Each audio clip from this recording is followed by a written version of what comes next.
pertanyaan dari Lampung. Afwan Ustaz, Ana sudah 2 kali gagal menikah. Apakah yang harus saya lakukan untuk memilih calon istri yang selanjutnya? Oh, selanjutnya, Masya Allah. Apakah harus saya serahkan kepada orang tua saya sepenuhnya atau saya mencari sendiri? Baik, mana yang lebih baik? Alhamdulillah. Baik. Ada yang mau jawab? Ya, tidak usah ngarang ya, karena kita fokusnya pada Al-Quran, kita kembalikan pada Al-Quran. Silakan Anda catat dulu dalilnya. Pertama, Quran surah ke-24 An-Nur ayat ke-26. Ikhtiarnya ada di Quran surah ke-49 ayat 13. Ayat 13. Tapi perhatikan kalimat Quran ini. Lihat hukum Allahnya ya.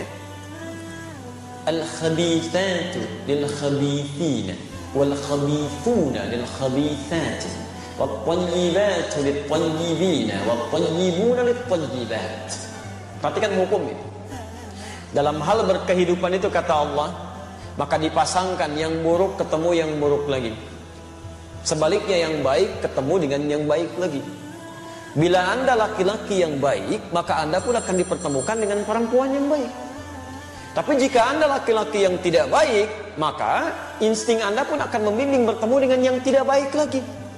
Dan fitrah Anda pun seketika akan menolak. Silakan. Ya, misal, mohon maaf ya, Anda punya perilaku buruk dijodohkan misalnya dengan orang-orang yang soleha, yang baik, itu secara fitrah hidupnya dia sulit untuk menerima tuh. Ya, hati kecilnya ada penolakan dalam jiwanya. Di baik akan ketemu baik, jelek akan ketemu jelek. Maka kalau Anda ingin menemukan pasangan yang baik, maka jadilah orang baik. Dekati Allah. Maka Allah akan tunjukkan pada yang terbaik menurut Allah untuk jadi pasangan Anda dalam kehidupan. Masya Allah. Barangkali 1 kali Andanya baik, lawan belum baik, maka diarahkan pada yang lebih baik lagi. 2 kali bahasa manusianya gagal, tapi mungkin menurut Allah saking baiknya Anda, ditunda sampai Anda menemukan yang terbaik sesuai dengan kebaikan Anda. Ya, Masya Allah. Bagaimana cara mencarinya? Jangan diam. Jangan diam. Gak usah bikin status. Memang saya mungkin baik menurut Allah. Anda belum tentu. Ya, jadi kalau Anda sudah merasakan baik dalam kebaikan yang tidak perlu Anda sampaikan, maka ikhtiar kata Quran. Tetap mencari. Ya, awas, jodoh itu takdir, bukan qadar. Beda antara qadar dengan takdir. Kalau qadar itu ketetapan Allah yang dikukuhkan sebelum kita lahir dan tidak akan berubah sampai meninggal. Anda mau nangis darah, mau nangis jus, nangis air, itu nggak akan pernah merubah qadar. Ya, tidak akan pernah. Hadis di Al-Arba'in kalau mau cepat, nomor hadis yang keempat, posisi paling kiri dari Abdullah bin Mas'ud. Di antara qadar itu 2 misalnya. Mohon maaf ya, ajal itu qadar. Ajal itu batas usia kita sampai meninggal. Di Anda mau nangis-nangis supaya ditunda waktu meninggalnya, nggak akan nyampe Pak. Ibu mau dipercepat, ya Allah, saya sudah bosan dengan kehidupan dunia, saya ingin cepat menghadapmu saja. Jangan dulu, tunggu, belum waktunya. Quran surah ke-7 ayat 34. Walikulli ummatin ajal. Kata Allah, setiap umat saya tetapkan waktu pulangnya. Fa idza jaa ajaluhum la yastakhiruna sa'ata wa la yastaqdimun. Ketika selesai waktunya, itu tidak akan pernah ditunda, dimajukan pun nggak bisa. Dan malaikat maut pun nggak akan bisa merubah itu. Malaikat maut nggak bisa. Ya. Begitu waktunya tepat, Ustaz Adi meninggal malam ini jam sekian, selesai. Karena Ustaz sedang ceramah, terusin aja dulu. Saya pergi ke salah satu jamaah dulu aja. Pak Miono saya dulu. Gak bisa. Ya kalau sudah jadi ya jadi, itu ajal namanya. Rezeki juga begitu. Tapi jodoh tidak, itu takdir. Takdir itu ketetapan Allah yang dikukuhkan berdasar ikhtiar makhluknya. Ikhtiar. Ya. Jadi kita harus ada ikhtiar dulu, baru Allah tetapkan, diberikan jalan. Nah, kadang-kadang ikhtiar kita keliru, di situ diberikan hidayah untuk menunjukkan pada ikhtiar yang benar. Maka jodoh persoalan ikhtiarnya di Quran surah ke-49 ayat 13. Lihat kalimatnya, ya ayyuhan nas, hei manusia. Persoalan jodoh itu terbuka bagi siapapun. Ikhtiarnya terbuka, ayo cari. Ya, hei ya ayyuhan nas. Nas di situ memberikan batasan, kalau Anda manusia, maka jodohnya pun manusia lagi. Disebutkan 241 kali dalam Al-Quran. Jadi jangan cari masalah. Sudah jadi manusia pengen nyari jin lagi jodohnya. Itu yang keterlaluan. Kenapa Pak ada kereta kencana di sini? Oh, itu istri saya. Memang Anda nggak bisa lihat. Siapa Pak? Nyai Roro Kidul itu. Oh, Roro Kidul. Masya Allah. Ya, jadi nggak usah macam-macam lah gitu ya. Jin dengan jin lagi, manusia dengan manusia lagi, binatang dengan binatang lagi, selesai. Ya ayuhan nas, hei manusia, cari jodoh di kalangan manusia. Inna khalaqnakum min dzakarin wa untha. Kami ciptakan aturan kedua, lelaki dan perempuan. Jadi jodoh Anda itu adalah jodoh yang berlawanan jenisnya, laki-laki ketemu perempuan. Hati-hati, ini aturan umum ini. Jadi nggak bisa kalau ada laki-laki ketemu laki-laki, bukan jodoh namanya. Joni itu. Perempuan dengan perempuan itu bukan jodoh juga. Maaf ya, tidak harus menjadi manusia untuk memahami seperti itu. Binatang saja mengerti. Silahkan cek itu saat Idul Adha. Al-Ihsan membeli kambing, masya Allah, disimpan di situ. Kambing itu karena nggak punya nilai takwa, punyanya cuma nafsu, sedangkan nafsu membawa kepada amarah yang tidak baik. Quran surah 12 ayat 53. Innan nafsa la'ammaratun bisu. Walaupun di dekat masjid suara azan itu bergelimang nyampe ke pendengaran kita, kambing nggak akan peduli. Kalau sudah datang hasratnya, kambing jantan ngejar-ngejar yang betina. Begitu.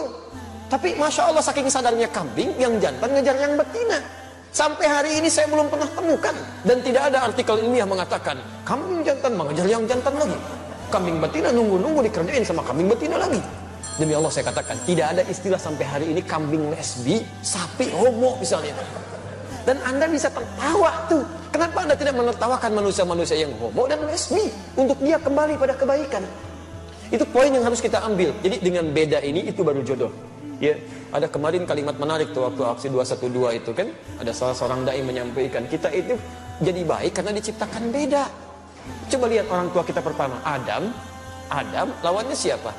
Hawa, maka lahirlah kita. Karena ada Adam, karena ada Hawa, orang tua kita beda. Coba kalau diciptakan Adam dengan Asep, gak akan jadi Anda. Ya, Hawa dengan Siti, jadi Siti Hawa, cuma dua itu aja gak akan nyambung. Jelas ya? Nah, ketika Anda merasa beda, cari pasangannya. Di mana? Syu'ubah wa qabaila. Syu'ubah, cari tempat yang beda-beda komunitasnya. Masya Allah, beda RT. Gak ketemu satu RT, kata Allah cari di beda RW. Gak ketemu satu RW, kelurahan, masih ada. Kecamatan terbentang, kabupaten cukup luas, masya Allah. Gak ketemu, mungkin jodoh Anda bukan di provinsi ini, cari provinsi lain. Gak ketemu, saking hebatnya Anda, jodoh Anda bukan orang Indonesia, mungkin orang Malaysia. Gak ketemu, mungkin orang Afrika. Cari itu sampai ke ujung bumi, masih ada. Bahkan waqabail, mungkin RT-nya sama, tapi sukunya mungkin beda. Kamu nyari di suku ini, kata Allah bukan yang ini jodoh kamu, mungkin cari di yang lain. Cari sampai dengan ketemu. Masa iya semuka bumi gak ada yang cocok dengan Anda? Kalau nggak cocok mungkin bidadari jodoh Anda itu ya. Tunggu itu sampai dengan kebaikan-kebaikan tercipta. Insya Allah diberikan kebaikan-kebaikan sepanjang ada ikhtiar di situ. Tapi ingat, aturan ikhtiar itu diikat dengan nilai terakhir. Inna akramakum indallahi atqakum. Yang terbaik di sisi Allah bukan yang menghadirkan suasana mencari jodoh dengan cara yang buruk, tapi dengan cara yang takwa. Ta'aruf itu. Kenali dengan baik, lihat batas-batas agama, jangan langgar itu. Ada setan itu, hati-hati. Setan hati-hati. Ya, setan rumah tangga itu, bahkan dia menggoda sebelum Anda disatukan. Namanya dasim. Perempuannya disebut dasim, itu Anda yang tahu. Ya. Itu isyarat godaannya di Quran surah kedua ayat 102, posisi paling kiri itu, di pertengahan, dari atas sampai ke tengah itu. Ya, yufarriquna bihi bainal mar'i waz zawji. Setan ini tugasnya memecah belah kehidupan rumah tangga. Alhamdulillah. Kalau sudah menikah, tapi kalau belum menikah Pak, Ibu, itu dibuat bermaksiat. Dibuat bermaksiat. Silahkan cek. Akad belum dilangsungkan, lamaran aja belum, tiba-tiba dibuat saling dekat supaya maksiat. Naik beca, sebeca, berdua, seakan-akan beca milik bersama, tukang beca nggak ada, gitu kan, aja gitu. Tapi setelah menikah, Allahu Akbar, dibuat pecah tuh. Ya supaya maksiat aja. Nggak ada yang paling buruk kecuali pasangan masing-masing. Nyampe. Masya Allah, yang lain jadi baik. Pada suami, pasangan sendiri, istri sendiri, kalimat-kalimat jadi berubah. Pak, ngantar anak dulu ya, istrinya. Ya udah sana, istri orang. Ngantar anak Bu. Masya Allah, lembutnya luar biasa.